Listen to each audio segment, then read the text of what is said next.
Hi, I'm Seamless, and this is the making of Forever.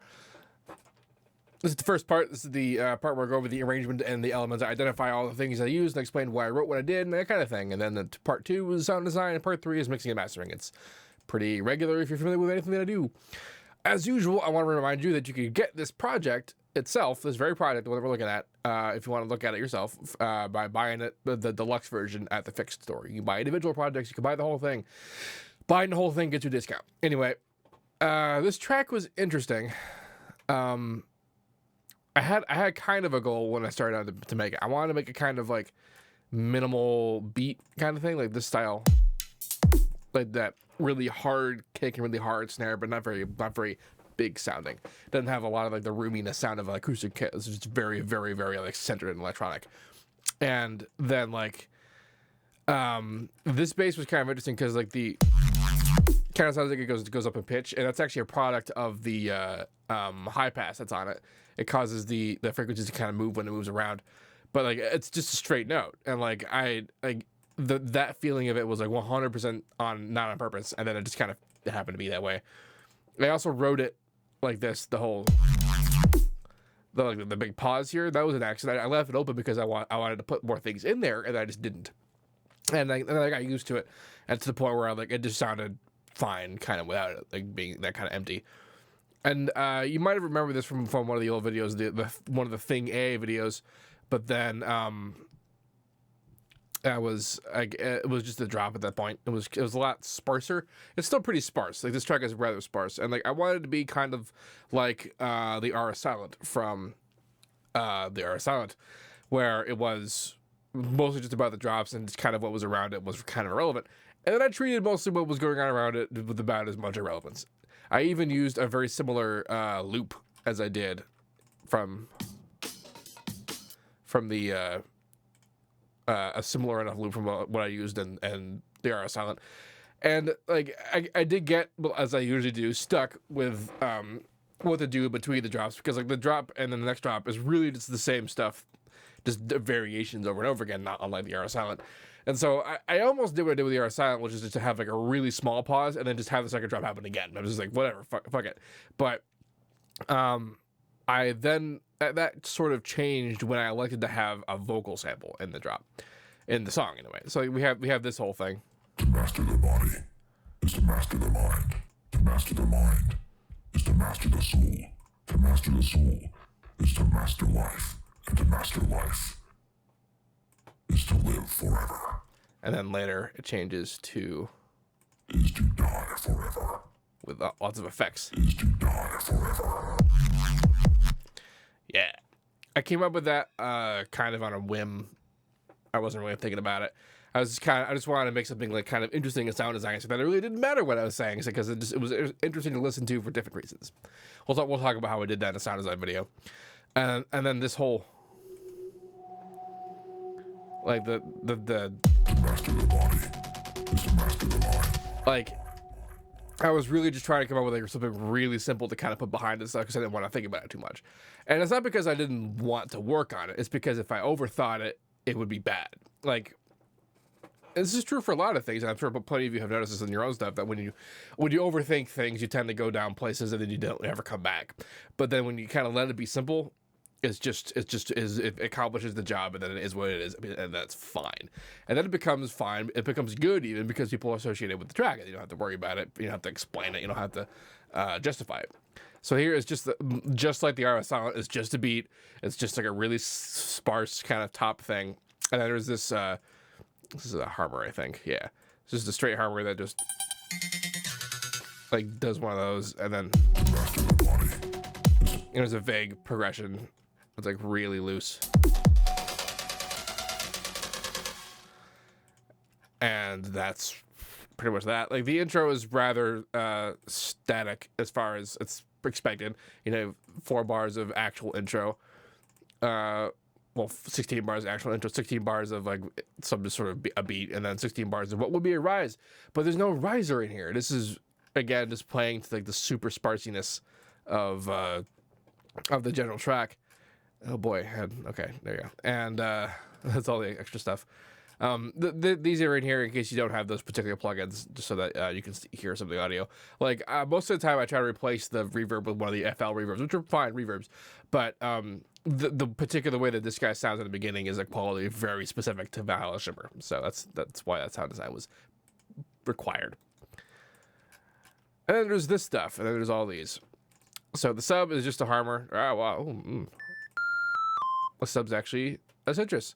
And it appears to be a vaguely saturated sine wave. Big surprise, surprise. The first bass is a harmor with that high pass I mentioned.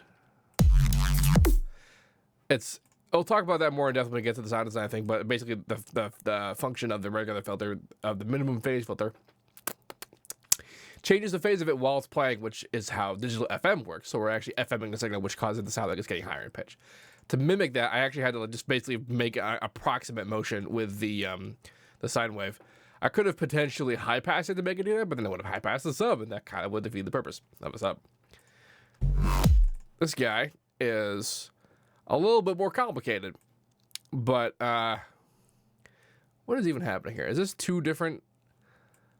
Okay, so it appears as though there's two different, I'm crossfading between two entire different signal paths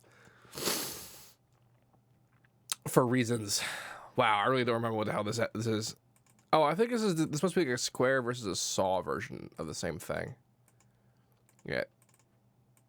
Or maybe it's just, we'll figure it out. And a lot of automation as well. This guy, this one was pretty fun. I liked it. This is kind of based on the stuff I figured out to do with the hardstyle business in terms of like the really harsh bandpass filtering. Lots of fun there. Citrus, it's probably just a saw. Yeah, it's just a saw wave. It's not like a lot of complication with that. I used a lot of tricks that I just discovered a couple of things. I even engaged the printer style. Printer style is all over this entire EP. A lot of the things that I got from the hardstyle track are just kind of are in there, around there. It's actually pretty interesting because a lot of the tracks in here actually share presets in between them in ways that I didn't expect, because there's a Reese that I really like to use that's a patcher preset from Glass. Like there's a couple of Reeses in there that are like really, really good for like Reeses, and so I just use those for like a lot of different things, and most of the things that I use them on are actually on this EP, and there's also a printer style lead that's from the hardstyle track, which is also on this EP. It didn't happen with any of the other EPs. Those tracks were all very self-contained, and like I've talked before about like my philosophy on presets or whatever. It might be a bit different to think about if the presets that you made, but again, this whole song was really about me not overthinking things. And that's actually all that there is in terms of like basses and like main elements. And then the rest of like the background stuff is a kind of pingy style thing.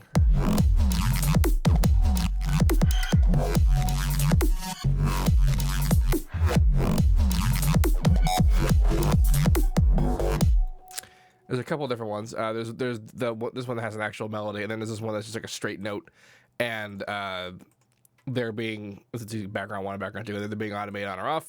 This is not that different from what I was doing with Ammunition. It's just I don't know that I've actually thought about doing this because of Ammunition or not. I forget if I had these parts in here when I made this original drop. I might have put that in later because I was like, there needs to be something on top of that, because there needed to be something on top of that. And then just arranging the drop, like. Let's actually talk about drop arrangement, because this is after all the arrangement video. How do I get here? How do I do these things? How do I know when to make certain things to move around like this? That kind of deal. And like, how did I know, like, doing it the second time around would actually be the way that it was?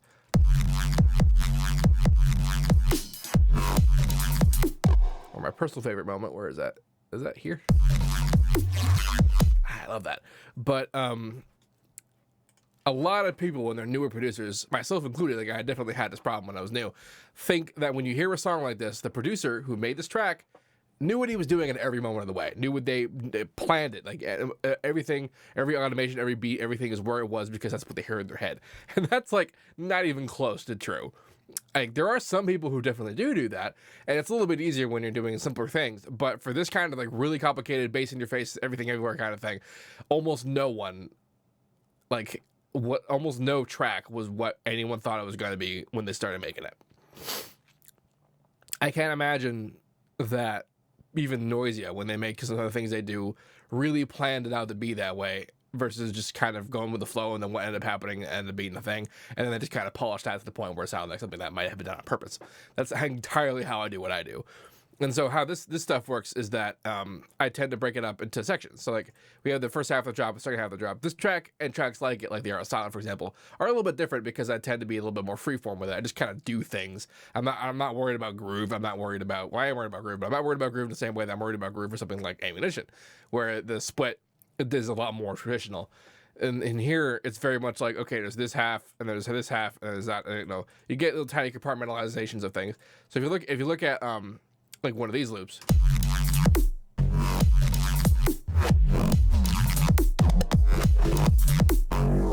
and look at the very next loop,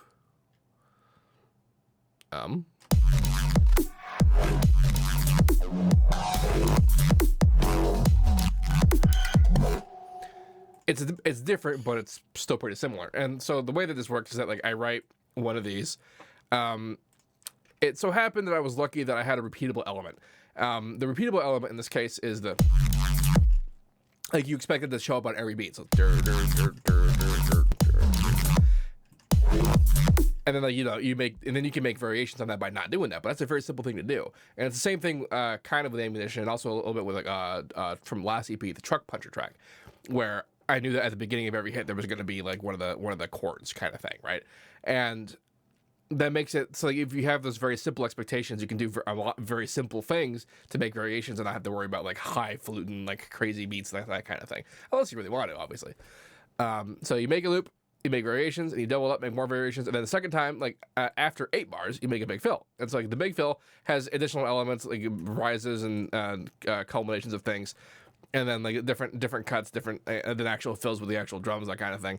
And then that's these 8 beats, and then the next 8 bars are basically just to copy that with, again, variations.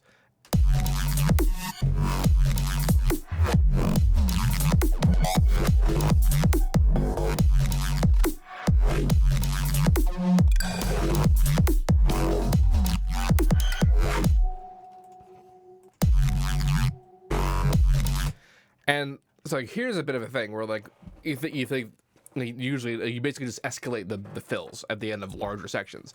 So the end of 4 bars may be a section, at the end of 8 bars a pretty big fill, at the end of 16 bars even bigger fill, at the end of 32 bars the biggest fill. Now you may think that the fill is like universally going to be at the end of the beat, but we can also have it at the beginning. So in this case I have the fill at the beginning where it ends, and then and you might be thinking that's not a fill, it's like the opposite of a fill, it's empty space. And when I'm saying the word fill, but really what I'm talking about is kind of like end cap variation. We're making a kind of a variation, a kind of a moment in the song that like puts a stamp on the fact that we just went through a whole section. So like, now we did this section, now we did that section, and here's the end of that, and now we're leading into the next section. If the section after that were different, we could consider this a transition, but we're transitioning just into the same thing, so it's kind of just a fill. Same deal with kind of the end here.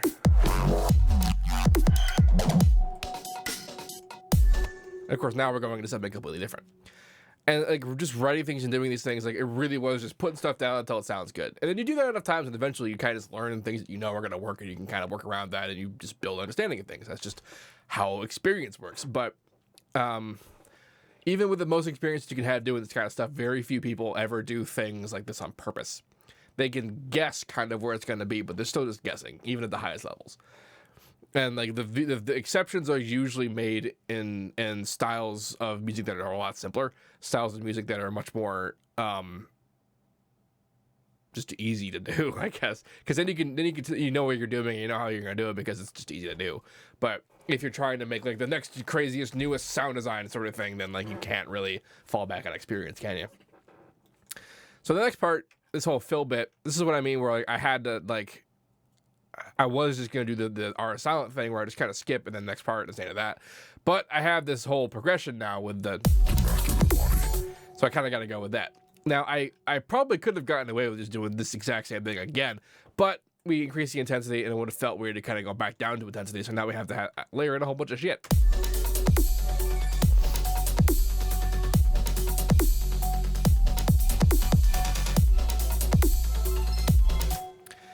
So in addition to an extra like drum loop we have here, there's this ride loop here, which is being ducked. That's what the sidechain looking thing is here. Extra sort of percussion coming in, just kind of fill in some stuff.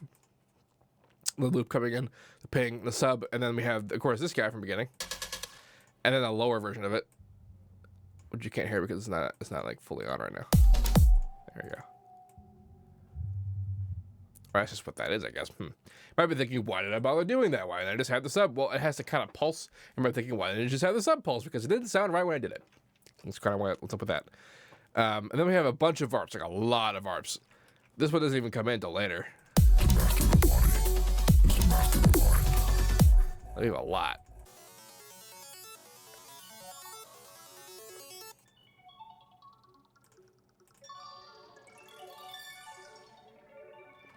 Like, I really wasn't doing, again, specific things. I just kind of wanted, I knew that I wanted to make a big cacophony of higher frequency notes. So we have like a more reasonable sounding ARP here, which is this just F power chord with you know, the minor on top of that kind of thing. That's pretty basic. But then these guys all have like sevens and weird stuffs in there, that kind of thing, to add slightly more flavor. And of course, some of them being faded out, and then their own effects for fading and fading out themselves. Like, we'll look at those when we get to the sound design part, but like, they're just there. Like, they're not really, like, I didn't really necessarily plan for them to be that way. And they kind of follow the progression, and the progression itself is not that deep.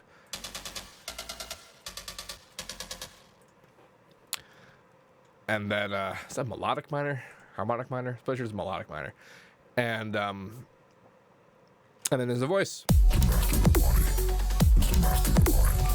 This happens again. I have a delay that turns on when at specific words. This is the input level. It goes into the delay bank, and then that's a 100% negative 100% mod. So in the middle is off. So it's the way that it's the input, which means that this whole time the signal's not even going into the delay. It's not the same as if you actually automate off like just the wet level, because if you turn it on there, you turn it on and you hear it, but then you also hear the delay that came from every moment that happened from before it. From this method, it only that one word actually gets in there. So that's how we get only that one word to actually be the thing that delays, as opposed to have to chop up something or whatever, which I've done before. And then it builds up again. It's basically the same idea: 16, 16, 16, and then it builds. The big difference being that the word changes.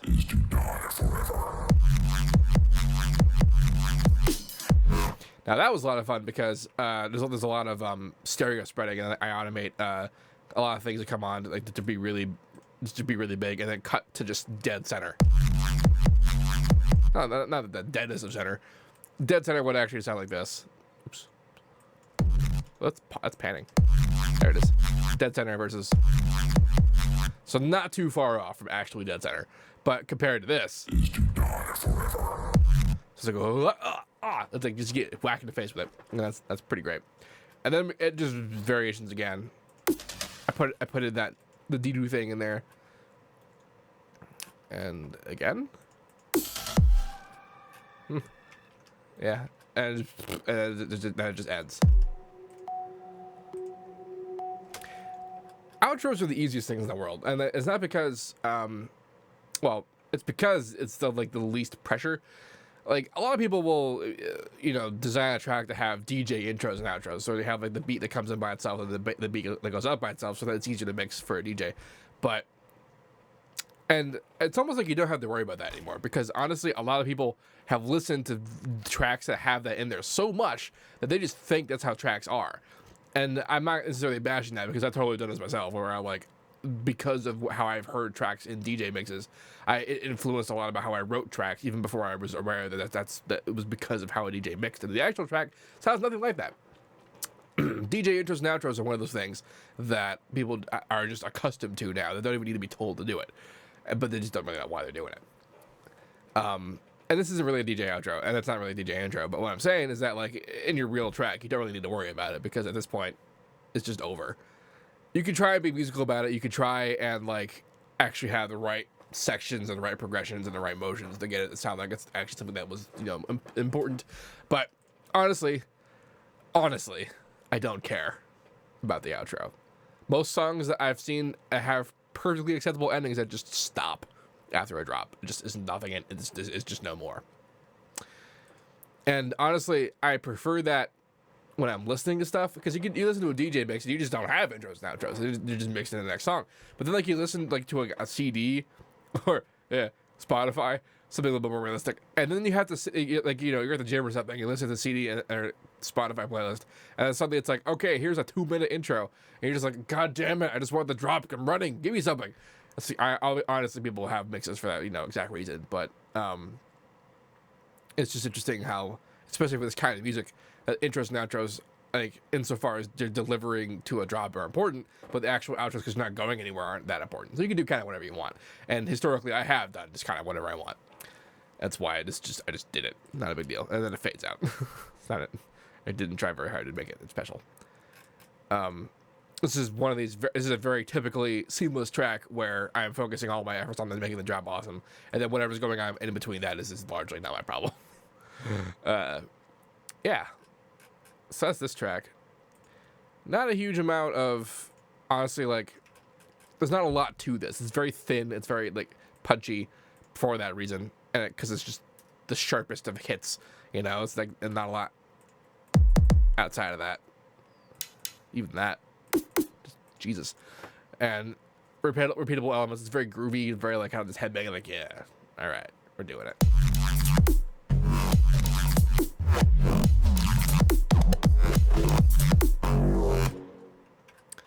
I'm very in favor of how that works out. So I didn't really try to push it too far beyond that. I didn't try to make it epic like something like Codename Hurricane. This is very much just like doing, not unlike the Art of Silent. Anyway, if you have any questions about this, please let me know. Don't forget to like, comment, subscribe, and all that good stuff. Don't forget that this track is available for you to purchase at thefixstore.com/SeamlessR. You can get this to track, or you can get this project too if you want to look at it. The next 2 parts will be coming. It'll be the sound design and mixing and mastering. We'll talk about sound design and mixing and mastering. And as usual, have a nice day.